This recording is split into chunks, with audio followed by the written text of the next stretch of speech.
Welcome back, health students. Back for another installment of distance learning. Larson lecture here. We're going to talk about living drug-free. This is chapter 22.4. So we are going to talk through some reasons, some ways that people can get help for drug issues. So here we go. By deciding not to use drugs, you promote your own health and influence others to do the same. And I think looking at the second half of the big idea right there is your duty in humanity of being a health advocate. It's always great to make the decision to keep yourself healthy, but what are you doing to promote good and health for others? Most teens never experiment with illegal drugs, and that's fantastic. By deciding not to use drugs, you protect your health and become a role model to others. I think that's one of the things that we talk about being one of the most important things that they focus on with Rapids Rising.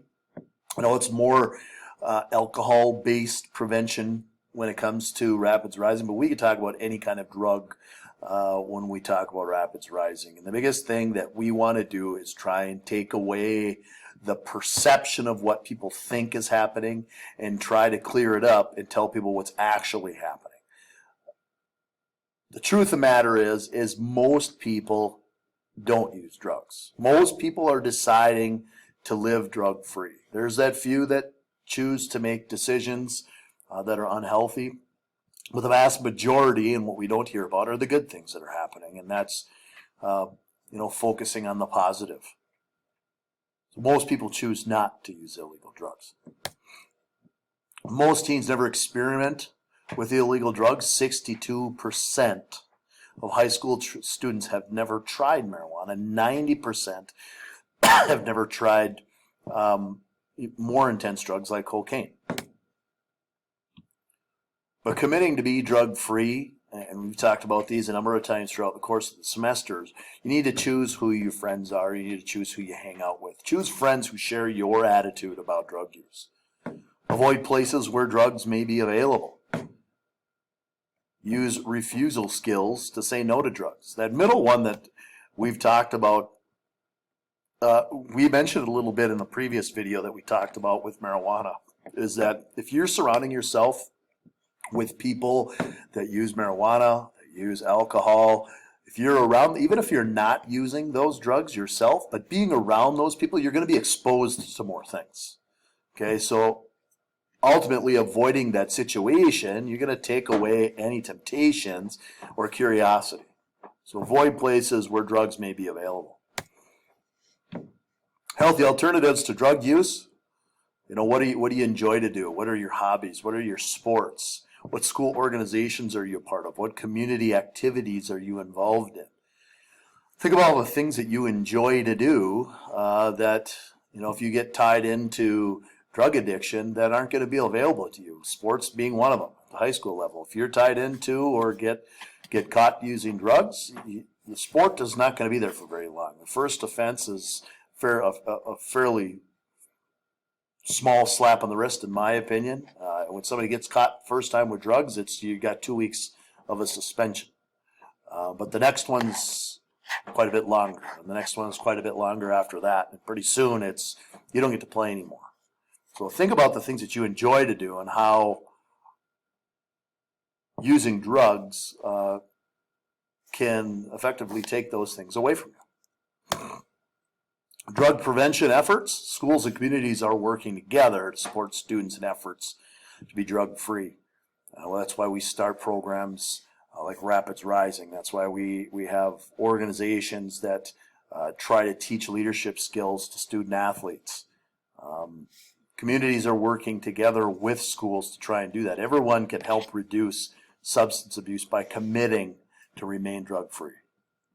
And even the adults that get involved in those situations should really think about their commitment and how their role as a community member or a parent or a leader in the community, how their role influences others in a good or a negative way. School efforts. Near drugs or near schools, drug-free school zones have been established. So just an explanation of what a drug-free school zone is. Drug-free school zone. Areas within 1,000 feet of schools and designated by signs, within which people caught selling drugs receive especially severe penalties.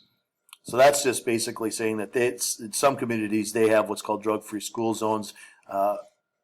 Most of the times in larger cities you're going to see that. Anybody getting caught selling drugs or have possession of drugs is going to have a severe penalty. But getting caught selling or using in areas within those drug-free school zones are going to have an even more severe penalty per the law. Penalties for using, selling, or possessing drugs, drug-free school zones are often doubled what they might be for the same drug offense committed someplace else. So just think about that. School efforts, there's drug education classes, there's programs like DARE, Rapids Rising. Okay, there's zero tolerance policies.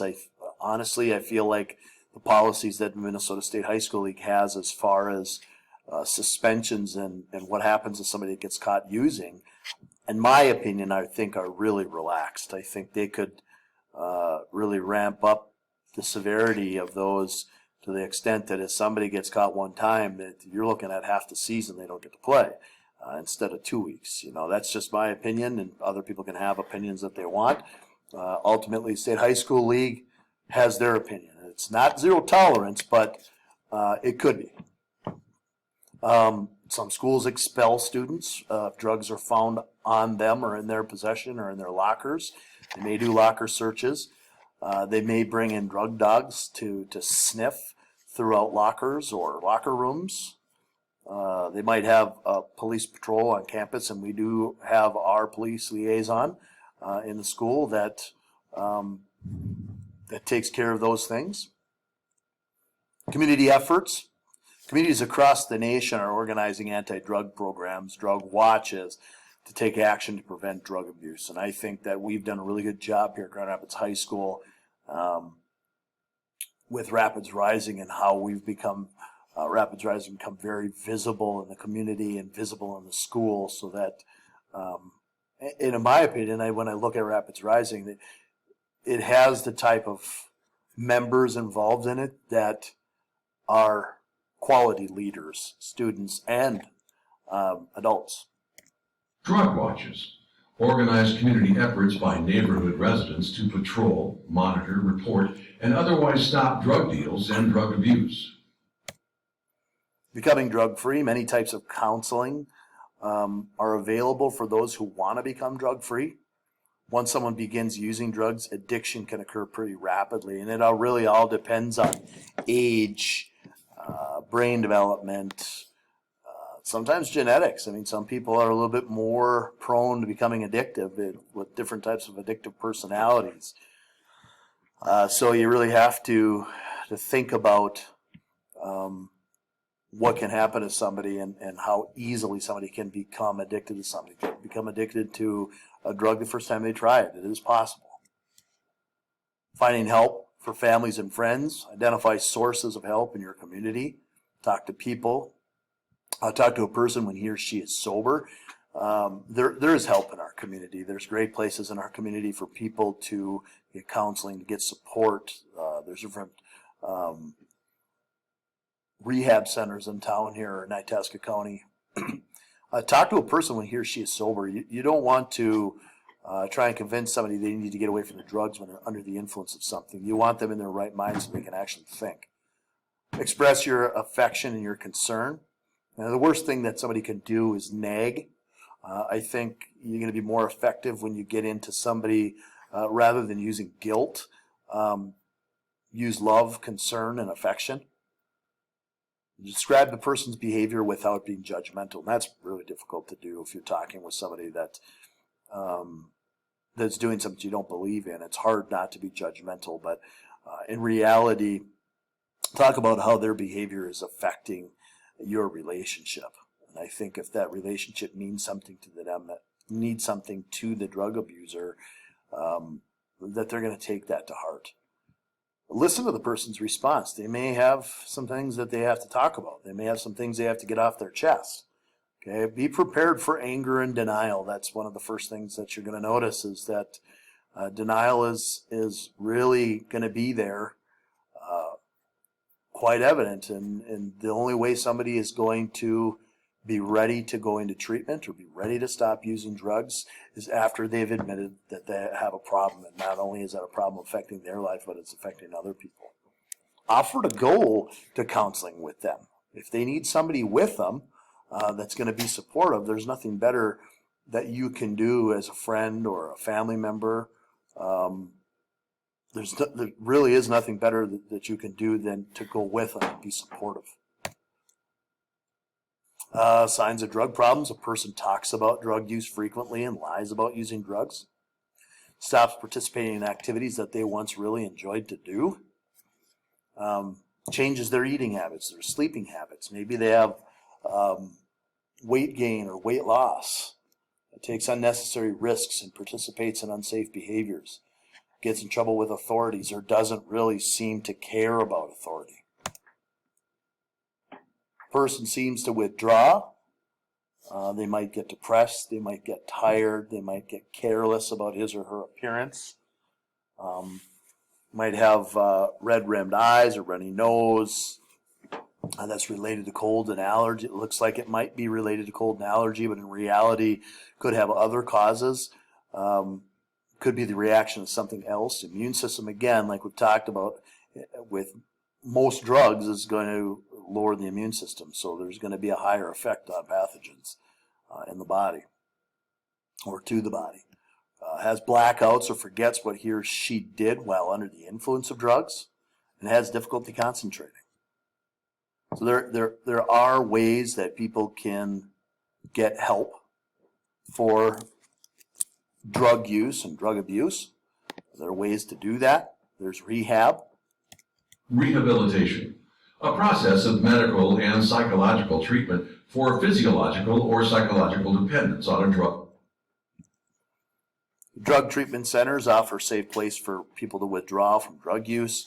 Many of these centers provide medications to help with physical and psychological effects of withdrawal. Just understand that if you did watch the video of Ryan with the alcohol, imagine some of those withdrawal effects that happen to somebody when they're trying to go off of alcohol, and what some of those effects might be if someone's trying to go off of a drug as well. Very similar, but there's different types of treatment centers, and I'm probably going to run out of time here. I've got 2 minutes left before my 15-minute runs out, but there's outpatient drug-free treatment. These programs usually don't include medications, and often individuals go to group counseling, so it's not like they're staying the night at that place. There's short-term treatment where they can go to. These centers include residential therapy, sometimes medical therapy, and outpatient therapy. Maybe they're there for a couple of days and head home and then report back during the daytime hours. There's maintenance therapy. Real similar, some of these for, I should say, intended for highly addictive drugs like heroin. This treatment usually is going to include medical treatment. There's no way that somebody that is really addicted to a drug like heroin, that they're going to be able to get off of that drug without having some medical intervention. And there's therapeutic communities. There's residents for drug abusers.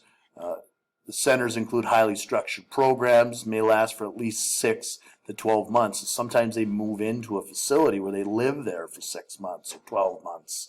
And it's a community where there's lots of different people that are there that are recovering from drug abuse. And sometimes it takes more than just, your typical, you're going to go here for 30 days, or you're going to go here for 60 days or 90 days. Sometimes there needs to be that intervention to help them segue into a different lifestyle, and sometimes they need more support. So these are just some things. Hopefully you got a chance to watch the video about intervention that I put on there earlier. Just really gives a good example of what it's like when somebody needs to get that shocking moment of, hey, you need to get help, and how their problem is affecting other people. Hope you're having a good day. Talk to you soon.